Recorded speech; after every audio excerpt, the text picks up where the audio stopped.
بیان میں ذہن میں رکھ لیں، ہماری عالمی اتحاد اہل سنت والجماعت کی کانفرنسیں جب بھی ہوتی ہیں تو تحفظ سنت کے نام پہ ہوتی ہیں۔ نہ جمع سنت کانفرنس ہے، نہ احیاء سنت کانفرنس ہے، بلکہ عنوان ہے تحفظ سنت۔ میں عنوان سمجھانے لگا ہوں، یہ عنوان ہم کیوں رکھتے ہیں؟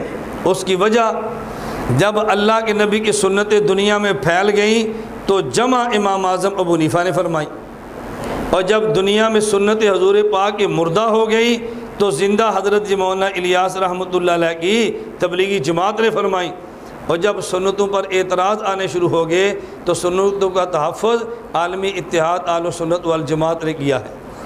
ہمارے امام نے سنتیں جمع کی ہیں، تبلیغی جماعت نے زندہ کی ہیں، اور ہم نے سنت کا تحفظ کیا ہے۔ ہم نے سنتیں جمع کی ہیں، ہم نے سنتیں زندہ کی ہیں۔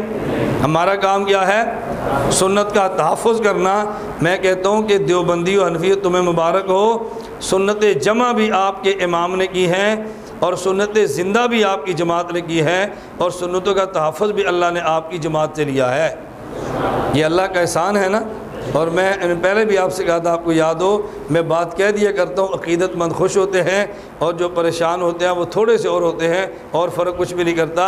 احیاء سنت کی محنت جس نے شروع کی ہے اس کا نام بھی حضرت مولانا محمد الیاس ہے، اور جس نے تحفظ سنت کی محنت کی اس کا نام بھی محمد الیاس ہے۔ احیاء سنت والا بھی الیاس ہے اور تحفظ سنت والا بھی الیاس ہے۔ لانے والی کی جماعت بھی الیاس کی ہے، بچانے والی بھی الیاس کی ہے۔ ہم اس پہ اللہ کا شکر ادا کرتے ہیں۔ اما بنعمت ربک فحدث۔ شیخ صاحب گال سمجھ آ گئی؟ کیا کہتے ہیں؟ کہتے ہیں ایک بگاڑنے والا ہے، اس کا نام بھی الیاس ہے۔ الیاس قادری ہے نا۔ کہتے ہیں اللہ کا نظام دیکھو، جو بگاڑنے والا ہے وہ بھی خدا نے اسی نام سے لایا، اس لیے کہتے ہیں لکل فرعون موسیٰ، اور یہاں لکل موسیٰ فرعون۔ نہیں سمجھ آئی؟ پہلے فرعون کے لیے موسیٰ ہوتا تھا نا، اب موسیٰ کے لیے فرعون آئے۔ انشاءاللہ ثم انشاءاللہ دعوت اسلامی پر اتنا کام جاری ہے، آپ آئیں گے تو آپ حیران ہو جائیں۔